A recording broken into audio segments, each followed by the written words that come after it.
확진 농가를 방문한 차량이 공통으로 다녀간 유군 농가에서도 구제역 감염 항체가 검출됐기 때문입니다.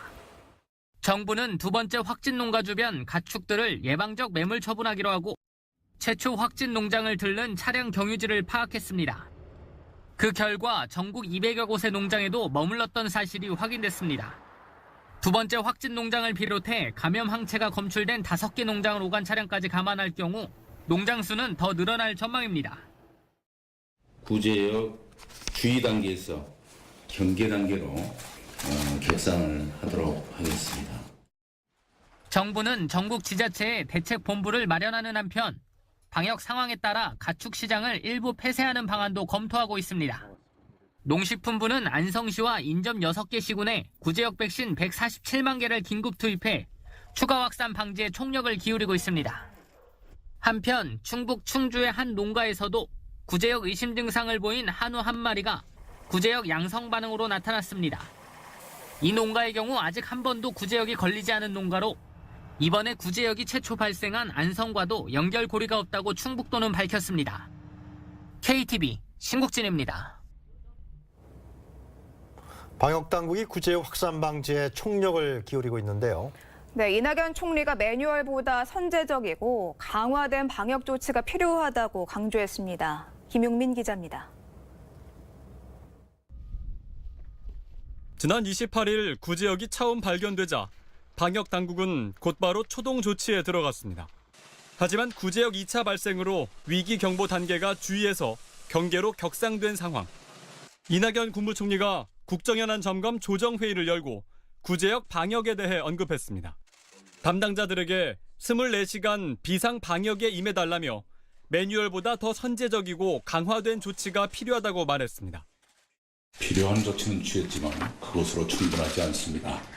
내일부터 귀성이 시작되면 방역은 더 철저히 이루어져야 합니다. 매뉴얼보다 더 선제적이고 강화된 조치가 필요합니다. 이 총리는 국민에 대한 당부도 잊지 않았습니다. 구제역 발생 농장과 지역에 대한 방문을 최대한 자제해달라며 불가피한 방문의 경우 차량 소독에 협조해주길 당부했습니다. 이 총리는 1년 전 겨울 AI와 구제역을 성공적으로 차단한 경험과 저력을 갖고 있다며 이번에도 구제역의 확산을 막고 피해도 늘리지 않을 것이라고 말했습니다. 이날 회의에서는 국가안전 대진단 계획과 화학물질, 화학제품 관리 강화 대책, 대학 강사제도 안착 방안 등 3건의 안건이 논의됐습니다. KTV 김윤민입니다. 2회 발굴 사업에 이어서 남북도로 공동조사도 유엔 안보리 대북제재 면제를 인정받았습니다. 남북은 오늘 실무 접촉을 열고 동해선 현지 조사를 논의했습니다. 최효진 기자입니다. 남북 도로 연결 사업에 필요한 북측 구간 도로 공동조사. 이를 위한 장비 반출에 대해 어제 유엔 안보리가 제재 면제를 결정했습니다. 북측에 올라가는 트럭, 연료 등을 모두 면제받았다고 통일부 당국자는 설명했습니다. 이제 남북이 세부 일정만 조율하면 동해선 도로 북측 구간 공동조사를 시작할 전망입니다. 이어 남북은 오늘 오전 공동연락사무소에서 도로협력 실무 접촉을 열었습니다. 백승근 국토교통부 국장 등 우리 측 3명, 김기철 국토환경보호성 부처장 등 북측 3명은 도로 기준 등 실무적인 자료를 교환했습니다. 동해선 현지조사 추진 문제와 북측 관계자의 우리 측 도로시설 시찰, 인적 교류 등도 논의했다고 통일부는 밝혔습니다. 남북은 이른 시일 내 접촉이나 문서 교환 방식을 통해 더 구체적으로 협의합니다. KTV 최효진입니다. 오늘부터 연매출 30억 원 이하 가맹점도 신용카드 우대 수수료 혜택을 받습니다. 소상공인과 자영업자를 위한 초저금리 대출 상품도 출시됐습니다. 홍진우 기자입니다. 연매출 5억 원 이하 가맹점에만 적용돼온 카드 우대 수수료 혜택이 30억 원 이하의 가맹점으로 적용 대상이 늘어납니다. 지난해 11월 발표된 카드 수수료 종합 개편 방안의 후속 조치입니다. 신용카드 수수료 개편은 그동안 경영에 어려움을 겪어왔던 영세 중소자영업자의 비용 부담을 줄인다는 측면에서 큰 의미가 있습니다. 이번 조치로 연매출 5억에서 10억 원 이하 가맹점의 수수료율은 2.05%에서 1.4%로 10억에서 30억 원 이하는 2.21%에서 1.6%로 낮아집니다. 연간 카드 수수료 부담 금액은 각각 147만 원, 505만 원씩 낮아져 평균 160만 원의 절감 효과가 기대됩니다. 또 대형 온라인 쇼핑몰에 입점한 영세 사업자와 개인 택시 사업자의 수수료 부담이 줄고 연매출 기준이 없는 신규 자영업자도 앞으로 매출에 따라 우대 수수료를 소급받을 수 있도록 관련 법규가 개정됐습니다. 이와 함께 소상공인과 자영업자를 위한 금융지원 프로그램도 출시됐습니다. 금융위원회는 기업은행을 통해 연 2%대 이하 초저금리 특별대출을 판매해 소상공인과 자영업자에게 올해 1조 8천억 원을 공급할 계획입니다. 또 담보와 신용 한도가 부족한 소상공인과 자영업자들의 미래카드 매출 정보를 추산해 자금을 지원하는 대출도 2천억 원 규모에서 제공합니다. 카드 대금 선지급 서비스는 기업은행 계좌를 활용하는 BC카드 가맹점에서 먼저 시행됩니다. 주말과 공휴일 상관없이 대금을 받을 수 있는 제도로 소상공인과 자영업자의 현금 흐름 안정성을 높일 것으로 기대됩니다. KTV 홍진호입니다. 지난달 남양주와 과천, 하남 등 수도권에 신도시 건설이 확정됐는데요. 정부는 여기에 들어설 유치원을 100% 국공립으로 설치하기로 했습니다. 이리나 기자입니다. 앞으로 수도권의 대규모 신규 택지에는 국공립 유치원만 들어서게 됩니다. 수도권 대규모 신규 택지는 수도권 주택 공급 계획에 따라 추진되는 100만 제곱미터 이상의 택지로 남양주 왕숙과 하남 교산, 인천 계양의 테크노밸리, 과천지구 등 모두 4곳입니다. 유치원의 공공성을 강화하고 아이 키우기 좋은 도시 조성을 위해 국토교통부와 교육부 등 관계부처가 이 같은 내용의 협약을 맺었습니다. 한국토지주택공사 등 사업 시행자는 초등학교와 유치원이 함께 설치될 수 있도록 적정 면적의 학교 용지를 교육청에 공급하고 학교와 별도로 설치되는 경우 조성 원가의 60%로 유치원 용지를 공급합니다. 오늘 업무 협약을 기점으로 해서 유치원 공공성 강화 및 국공립 유치원 확대를 위해서 교육부 및 관계기관이 힘을 모아서 국민들께서 보시기에 국공립 유치원이 제대로 잘 확대되고 있구나 이렇게 신뢰하실 수 있도록 흔들림 없이 추진해 나가겠습니다. 신혼 희망타운 등 유치원 수요가 높은 곳에는 주택단지와 함께 국공립 유치원 설립을 추진합니다. 또 수도권 대규모 신규 택지를 교육 친화형 도시개발 선도 모델로 개발해 학교를 중심으로 공공문화체육시설을 배치하기로 했습니다. 공동 임대주택 입주 시기를 고려해 유치원과 학교의 문을 열기로 했습니다. 유치원과 학교를 중심으로 하는 도시계획을 수립하고 그 주변으로 공원과 도서관 등 공공문화시설도 배치하여 신규 택지가 교육 친화형 도시개발의 선도 모델로 발전될 수 있도록 최선을 다하겠습니다.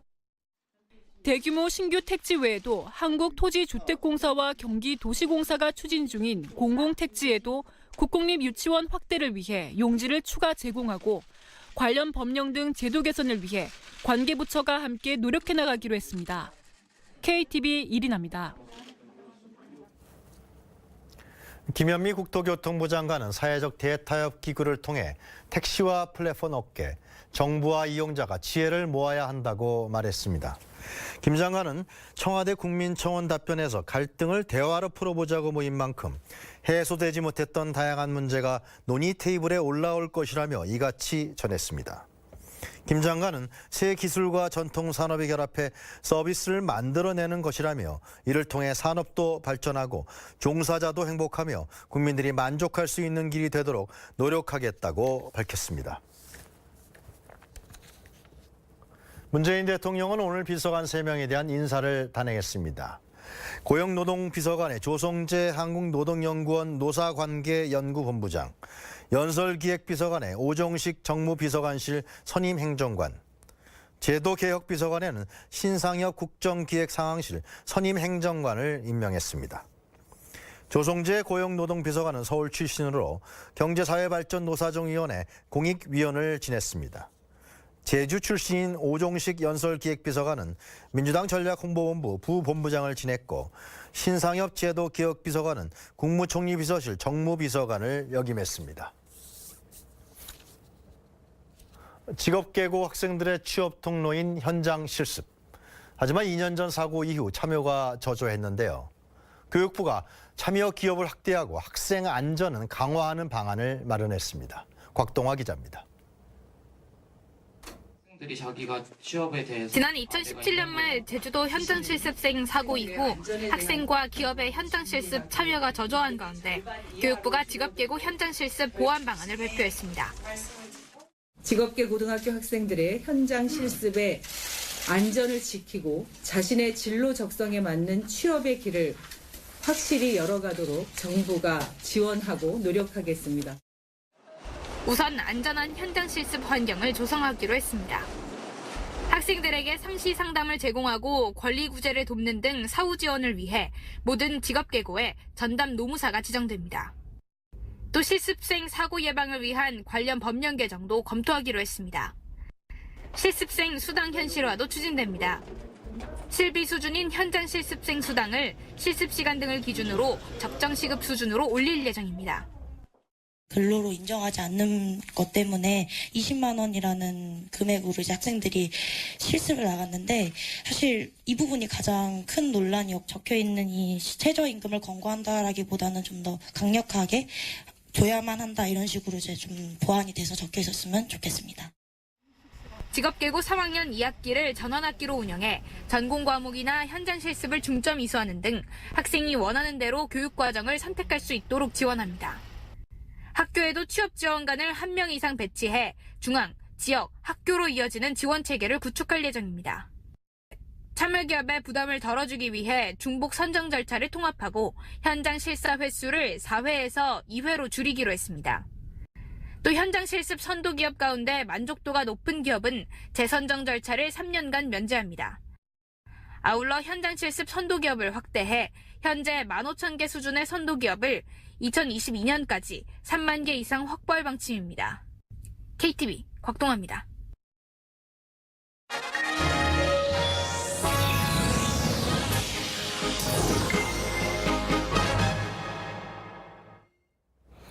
우리나라는 고령화 속도가 무척 빠른데요. 정부가 노인 연령을 높이기 위한 사회적 논의를 제안했습니다. 고령화 시대 노인의 기준은 몇 살이 적당할까요? 현장인 문기혁 기자입니다.